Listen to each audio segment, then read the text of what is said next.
I have a lot of questions, but I decided to go for just the one who's the most exciting for me. And that's the moments that I'm easy into the vortex. And one of the things, two things are very easy for me. One is when I'm giving psychic readings. I just decide, I line up and I'm like, yeah, clairvoyant. It's because you're receiving, not thinking. Yeah, and that's very easy. And in daily life, I'm like very expert in resisting. The other thing I really love and what I want to talk about is... Let's milk that just a little bit, because you all heard and believe how easy that is for her. And we just want to stay there for a moment to let you know that any time that you find alignment with who you are, there's an ease in the unfolding. But you say you're expert at not being that easy about other things. Yeah, I have a lot of addictive behavior, a lot of... So just think for a moment, what's the difference? When you are doing that reading, you know that it's not coming out of your mind. You know it's not coming out of your effort. You know that it's not something that you learned from your mother who learned it from her mother. You know that you're going to receive it right now, this red hot minute. Why don't you know that about everything, every day, every moment? Stay there for a moment. That's what we've been talking about in all of these hours, is that the efforting and the thinking that you've got to think it, the thinking that you've got to prove something with your thinking or compete with others who are thinking in some way. You are absolutely knowing that you are in the receiving mode, and that's why it's easy. So we're asking all of you, can't it be easy to be in the receiving mode about everything? Can't you accept that the things you want, you've launched the rockets and it's done? And can you see that the difference, the big difference in whether you're letting it in now or not, is whether you're thinking too much about it, whether you're trying to make it too much about what you're doing right now? What's at the root of that? You've been taught that you need to come here and that you need to prove to someone who isn't asking for the proof about your worthiness, about your deservability. So you're working so hard to prove it that you're not letting in the thing that you never had to prove to begin with. You never had to prove it, but somewhere along your physical trail you believed you had to prove it, and so you're trying so hard. You're wanting to do all the thinking, you're wanting to bring it about, you're wanting the credit for it, and you're wanting the responsibility of it, and you're wanting the marks on the chart for it, you're wanting the reward for it. So you've been taught that when you think hard and when you try hard and when you sacrifice hard, that then that's when you really win. And we say that's when you really put off or disallow the winning that is yours without earning. You weren't sent here to earn, you were sent here to create. You were sent by you. You weren't sent by someone else. You came here to create, you see.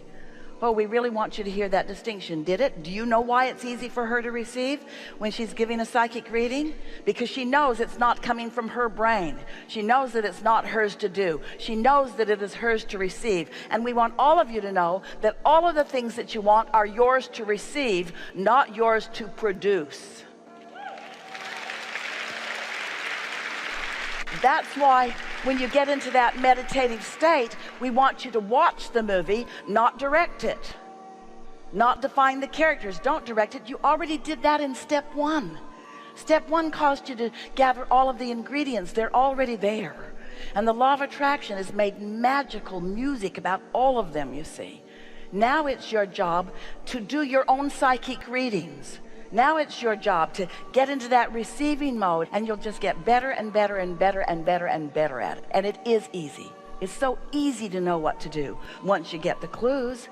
When Kate was little, she played a game with Jerry and Esther. They all liked it so much. She had a little button that she was hiding around this very large building. And she would go hide it, and then she would give them clues. She would say, "You're getting warmer. You're getting warmer. Oh, now you're getting colder." And they knew. They believed her. They believed what she was saying. Warmer was getting them closer, and it was sort of like finding you in the audience by following the clues. They always found it, and it was always delightful. And not one time ever did Kate try to trick them. Never did she say colder when it was warmer, or warmer when it was colder. She was true to the guidance, and so is your inner being.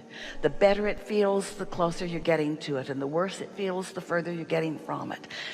That's not a difficult concept unless you've been taught that feeling good isn't, that feeling bad is good, that suffering suffering just sucks. It's not necessary. It takes a little while to reorient yourself, doesn't it? Yeah, and especially it's like being two states of being. Like when I do the reading, it's very easy, and then I let go of it, just as a habit. Let go of the alignment, and I'm wondering why. It's because part of it is expectation. Here's the thing. When you tune into that source energy, it's such a powerful knowing. It is undeniable. It is undeniable. And when you're wobbling around, you know, that feeling of indecision, isn't that uncomfortable? But the more you tune in, and the more you know you're tuned in, and the more often you receive an impulse and you follow it, and it leads to some place that leads to some place that leads to some place, in time you will get so that you trust yourself. Esther has said on many occasions, because she loves so much the feeling of momentum at the convergence of something like this gathering. She can feel it happening. She barely slept last night. She could feel the energy of it. She loved the feeling of it. She thought I should go to sleep, and then she thought if I really needed to sleep, I'd be asleep. Why don't I just enjoy the feeling of all of this coming together? And then as it flows, there's nothing in her experience more exhilarating than being tuned, calibrated so precisely that everything that we intend, whether it's the motion of a finger or the subtlety of some words, she receives effortlessly. In other words, when she listens back, she is astonished at the flow of the conversation, not just the words, but the continuity of the meeting, the continuity of the convergence, the culmination of that which we all are as we're converging here.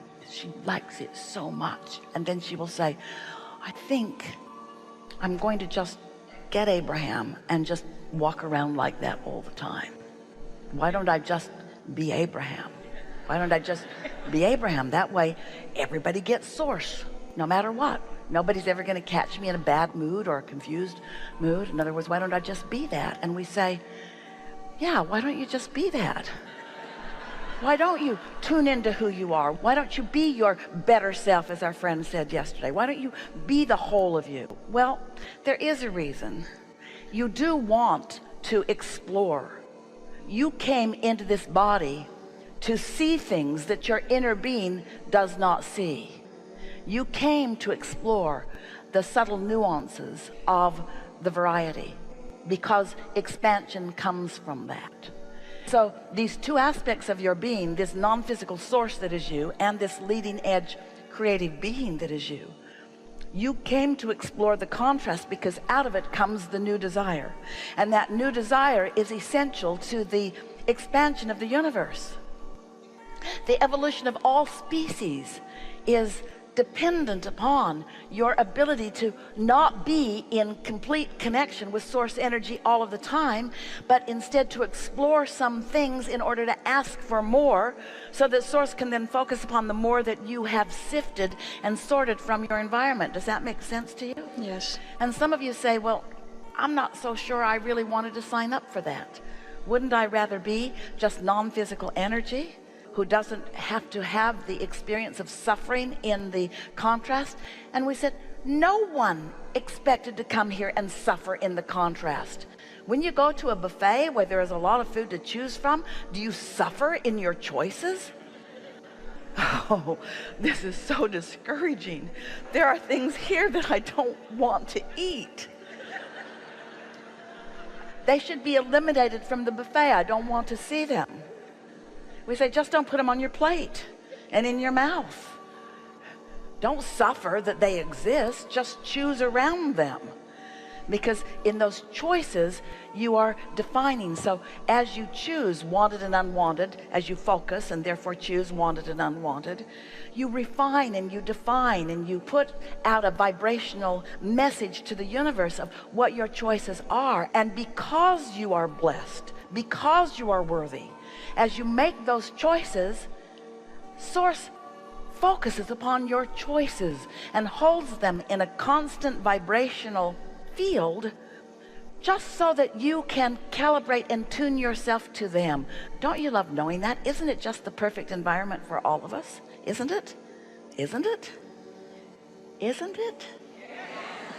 Really? We don't think you understand the perfection of how this is all working, the details that you bring to the table, the things that you define and refine, the asking that you offer, which summons the focus.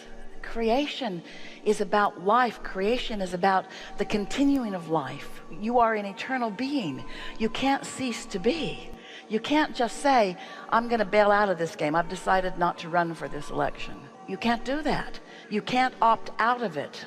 You're in it, and you're in it because you want the joy of being in it, the eternal, continuing discovery of your capacity to allow love and clarity and mansions